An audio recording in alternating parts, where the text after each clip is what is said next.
విశ్వాసం అనే పదం వినడానికి సింపుల్‌గానే ఉంటుంది. కానీ అది చాలా కాంప్లికేటెడ్. అంటే అన్నిటికి చాలా వాటికి కూడా అది అప్లై చేస్తూ ఉంటారు. కానీ అన్ విశ్వాసం అనేది 2 రకాలుగా ఉంటుందండి. ఒకటి ఫస్ట్ అసలు దేవుడు అనేవాడు ఉన్నాడని మనం నమ్మాలి.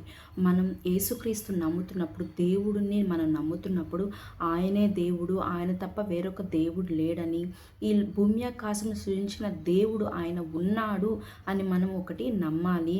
రెండవదిగా మనము నమ్మిన దేవుడు ఎవరినైతే మనం నమ్ముతున్నామో జీసస్ క్రైస్ట్ మనం నమ్మినప్పుడు ఆయన మనకి సహాయం చేయగలవాడు, శక్తిమంతుడు అని మనం నమ్మినప్పుడు మనము గొప్ప కార్యాలు చూస్తాం. మరి ఈ రెండు స్టెప్స్ మనము వేసినప్పుడు మన జీవితంలో గొప్ప కార్యాలు చూస్తాం. మన విశ్వాసం పరిపూర్ణమవుతుంది. మరి ఒక 4 మెంబర్స్ గురించి మనం ఇవాళ వాక్యంలో చూద్దాం. ఎవరి గురించి అంటే ఫస్ట్ అబ్రహాం గారి గురించి చూస్తే ఆయనకి సకల బ్లెస్సింగ్స్ ఉన్నాయండి. ఆల్ బ్లెస్సింగ్స్ ఉన్నాయి.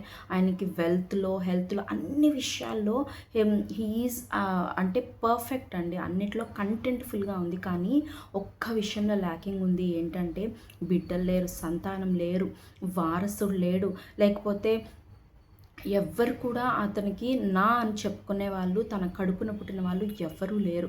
అయితే దేవుడు ప్రామిస్ చేస్తాడు ఏమని, నేను నీకు సంతానాన్ని ఇస్తాను, నువ్వు అనేక మందికి తండ్రి వగుదువు, ఇసుకరేణువులంత విస్తారంగా నీకు జనాంగాన్ని ఇస్తానని దేవుడు మాట్లాడతాడు. కానీ ఆయనకి వయసు పైబడుతుంది. ఆయన ముసలితనంలోకి వచ్చాక కూడా ఆ వాగ్దానం ఇంకా నెరవేర్చబడలేదు. కానీ ఆయన దేవుళ్ళో ఒకటి నమ్మాడు. ఏంటంటే నా దేవుడు ఉన్నాడు, ఆయన నాకు సహాయము చేయువాడు. ఇంకొకటి, నాకు వాగ్దానం చేసిన దేవుడు నమ్మదగినవాడు, నేను చనిపోయే లోపు దేవుడు నాకు వారసుని ఇవ్వగలడు అని ఆయన నమ్మాడు. ఆ నమ్మినది అతనికి నీతిగా ఎంచబడింది.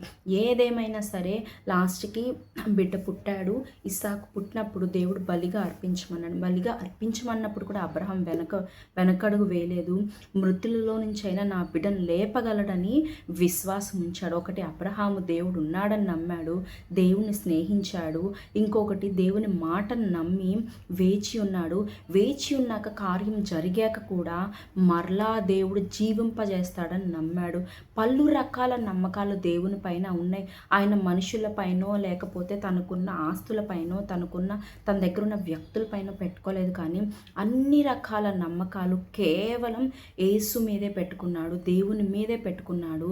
దేవుడు అతనికి దాన్ని నీతిగా ఎంచాడు. కాబట్టి అబ్రహాము ఆశీర్వదింపబడిన వాడుగా ఉన్నాడు. మరి రెండవదిగా మోషేను చూస్తే, మోషేని ఎప్పుడైతే దేవుడు నీవు ఐగుప్తులో నుండి నా ప్రజలు నడిపించాలని చెప్పినప్పుడు ఆయన ఫరో కుమార్తెను అన్న మాటను ఆయన డినై చేసుకున్నాడు.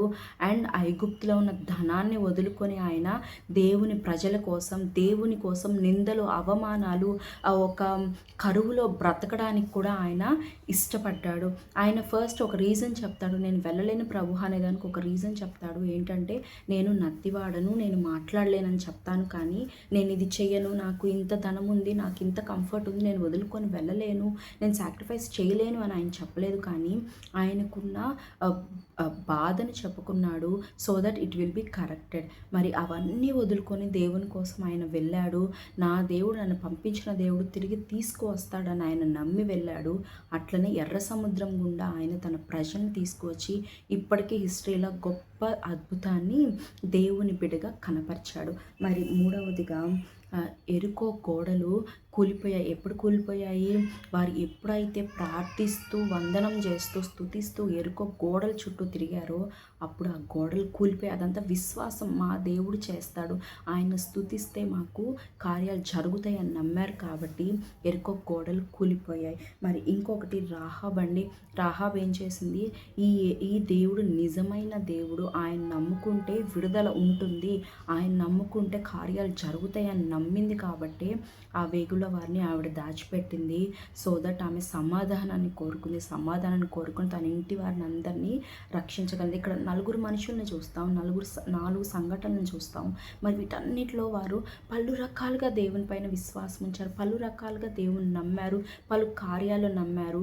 ఎక్కడా వారు తప్పిపోలేదు, ఎక్కడా పడిపోలేదు. విజయాన్నే దేవుడు వారికి అనుగ్రహించాడు. మరి విశ్వాసంలో అండి ఒక సాక్రిఫైస్ ఉంటుంది. నువ్వు త్యాగం చెయ్యాలి. నీకు విశ్వాసం ఉంది అంటే జస్ట్ ఏదో గుడ్డిగా నమ్మేయడం కాదు. గుడ్డిగా నమ్మేస్తే కార్యాలు జరిగిపోవు.